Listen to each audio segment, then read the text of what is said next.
अंजन सुत बंदन करूं महावीर बजरंग। करी सहाय रघुवंश की तुम रहे हमेशा संग।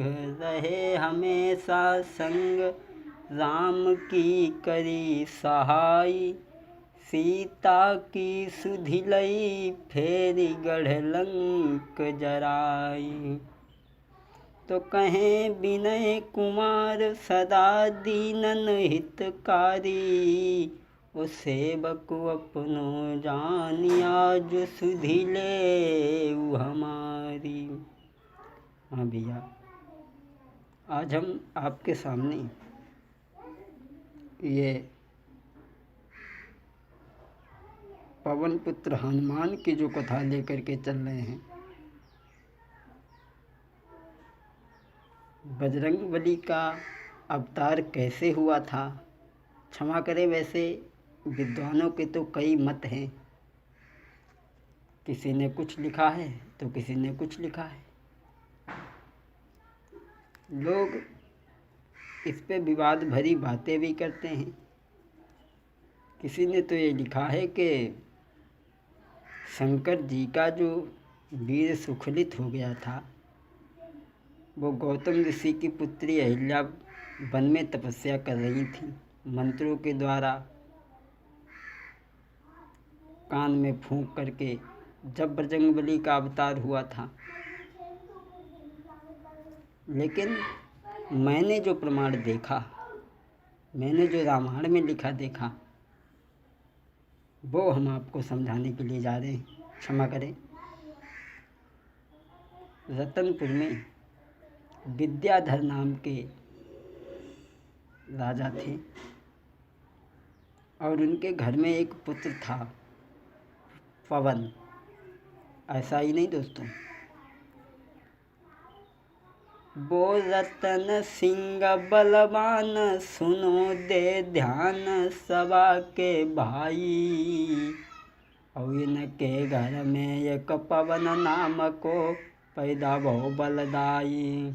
ऐसा ही नहीं दोस्तों, वो विद्याधर बलवान सुनो दे ध्यान सभी मेरे भाई। और उनके घर में पवन नाम को पैदा भयो तारी। ऐसा ही नहीं, अरे पढ़ लिख के भय होशियार सुनो सरदारी न बिलम लगायो। जब पवन पुत्र की घर में आई सगाई। तब पवन वीर की घर में आई सगाई। शादी विद्याधर के घर में एक लड़का था जिसका नाम था पवन। पवन जब कुछ धीरे धीरे सियाने हुए हैं, तंदुरुस्त हुए हैं, तो उनके घर में शादी आई। वैसे लिखा तो ये देखा है कि उन्होंने शादी के लिए बिल्कुल मना कर दिया, मैं शादी नहीं करूँगा। शादी से कोई मतलब ही नहीं उन्हें रहा। गुरु को बुलवाया, समझाया, लेकिन उन्होंने शादी से साफ इनकार कर दिया।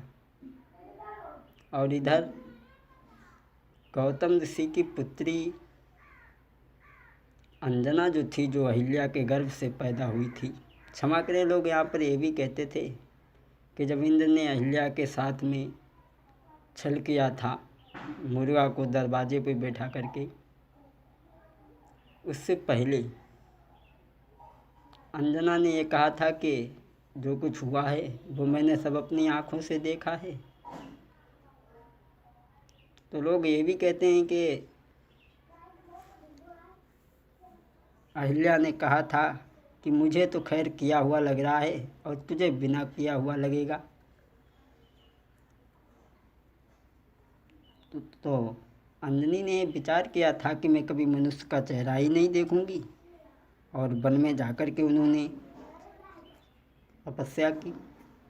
जब शंकर जी के द्वारा कान के द्वारा फूंक करके तब बजरंगबली का अवतार हुआ था। लेकिन मैंने जो देखा है वो मैं आपको बता रहा हूँ।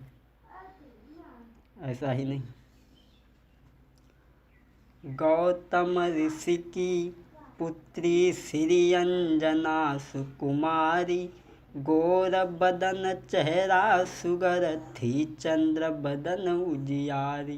गौतम ऋषि की बेटी अरे थी जो चंद्र बदन उजियारी, थी जो चंद्र बदन उजियारी, और देखन की लड़किनी भोरी, और न्याय ब्याऊ भव बेटी कुंवारी, अब तुम सुनियो कथा अगारी। गौतम ऋषि के घर में एक पुत्री थी, बड़ी सुंदर थी। उसका नाम था अंजना।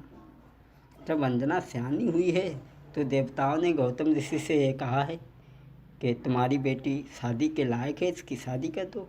और माता पिता का ये धर्म बनता है कि बेटी जब शादी के योग्य हो जाए तो उसकी शादी करनी चाहिए। ये बात मान करके गौतम ऋषि ने बड़ी खुशी के साथ खबर भिजवाई शादी की भाई। गौतम ऋषि ने पवन के लिए खबर भिजवाई, बड़ी खुशी के साथ गौतम ने खबर भिजवाई, पर पवन करे नकार रे न करे बिल्कुल शादी। जब खबर भिजवाई, पवन ने साफ मना कर दिया कि मैं शादी नहीं करूँगा। जब मना कर दिया, ऐसा ही नहीं, अरे तब गुरु लय बुलवाई दे समझ आई सुनो मेरे भाई। गुरु वशिष्ठ को बुलाया गया, वशिष्ठ ने समझाया लेकिन मना कर दिया उसी समय। जब गुरु लय बुलवाई सुनो दे ध्यान सभी मेरे भाई, तब गुरु लय बुलवाई दे समुझाई सुनो मेरे भाई। तब सती अंजना की तस्वीर दिखाई, तब सती अंजना की तस्वीर दिखाई। गुरु को बुलवाया और समझाया है शादी के लिए, लेकिन जब इनकार कर दिया है तो एक जगह तो ये लिखा देखा है कि अंजना की तस्वीर जो थी कमरे में टांग दी गई थी। उसे देख करके पवन कुमार देखते थे तो उनके मन में काम वासना पैदा हुई, वो शादी के लिए मान गए थे। तो मैंने तो लिखा ये देखा कि मान गुरु की बात शादी की हाँ करी मेरे भाई। जब बात मानी है, मानी गुरु की बात सुनो मेरे भ्रात तैयार भय हैं। तब पवन कुमार तैयार हो चुके शादी के लिए। अरे तब बड़ी खुशी से लई बारात सजाई, और चली वह अंजनी के संग में होई सगाई। जब बात को मान ली है तो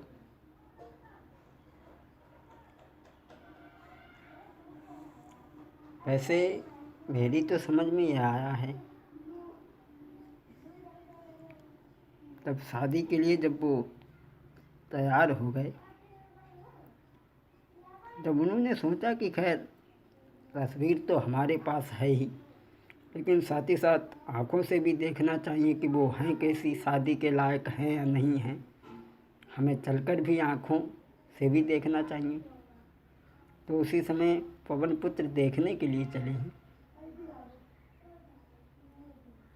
अरे मन में यही बात विचारी है, हम देखे अंजना नारी है। रे मन में यही बात विचारी है, हम देखे अंजना नारी है। कैसी सुंदर राजकुमारी है, शोभा जाकी करत बड़ाई नर नारी है। कैसी, सोचा हमें चल कर के भी देखना चाहिए कैसी हैं कैसी नहीं हैं। उसी समय चलने के लिए जब तैयार हुए हैं, लीनो रूप छिपाई चले पवन बलकारी। लीनो रूप छिपाई चलो है पुत्र सुनो मेरे भाई, और गौतम ऋषि के द्वार की फिर उन्होंने सीधा लगाई। भैंस छुपा करके चले। और जब मोबाइलों चंद, आज के ज़माना में तो मोबाइल चलते हैं, लेकिन तब मोबाइलों नहीं चलते थे, तो चले देखने के लिए। और पहुँचे गौतम ऋषि के द्वारे पे, तो क्या देखा, इत सखियन के साथ में बैठी बैठी हंस रही है बेटी। इत सखियन के संग में बैठी बैठी हंस रही राजकुमारी। जब पवन कुमार ने देखा कि स्त्री तो सुंदर है, और चलो कोई बात नहीं, शादी तो कर लेंगे इसके साथ में। देखी सुंदर नारी के शादी की बात समझ गई आई। अब जाके संग में शादी ली है रचाई। लेकिन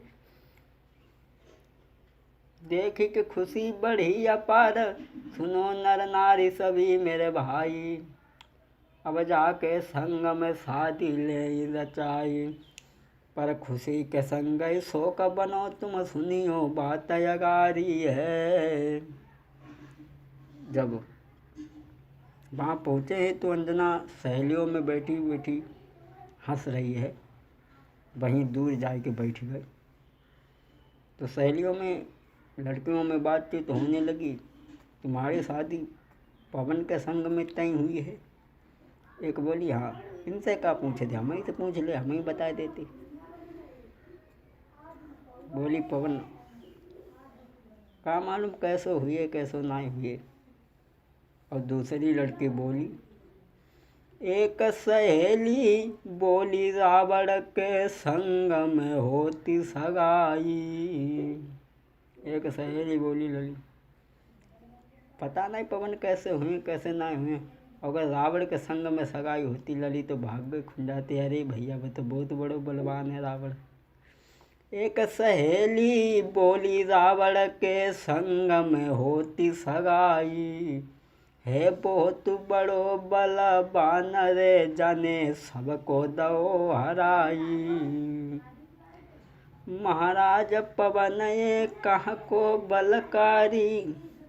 और इतनी बात के सुन के पवन के भैया उड़ गए हो। सब भैया सुन के इतनी बात पवन के उड़ गए वहाँ पर होश। जब पवन ने इतनी बात सुनी कि हमारी स्त्री बनेगी और हमारी बुराई कानों से सुन रही है, अरे न बोल पाए न लड़ पाए तो चुपचाप उठ के चली जाए। और बैठी बैठी बुराई सुन रही है, ऐसी औरत के साथ में हम शादी नहीं करेंगे। महाराज अंजना बनी रही खामोश, अब जाए औरत संग शादी ना अब हरगिज हम करे हैं। अंजना खामोश बनी रही। एक बोली, जो पता नहीं पवन कैसे हुए कैसे ना हुए, रावण के संग होते तो भाग्य खुल जाते लली। और दूसरी समझाए के बोली, बहना अरे हे तू चंद्र बदन उजियारी, हे तू चंद्र बदन उजियारी, बनती काऊ राजा की रानी। और ये पवन कहाँ को बलकारी, इतमे पवन ने बात विचारी। सहेलियों में जब ये बातचीत हो रही है तो पवन ने सोचा ये हमारी स्त्री बनेगी और ये हमारी बुराई कानों से सुन रही है, ऐसी स्त्री के साथ में हम शादी नहीं करेंगे। पवन ने सोचा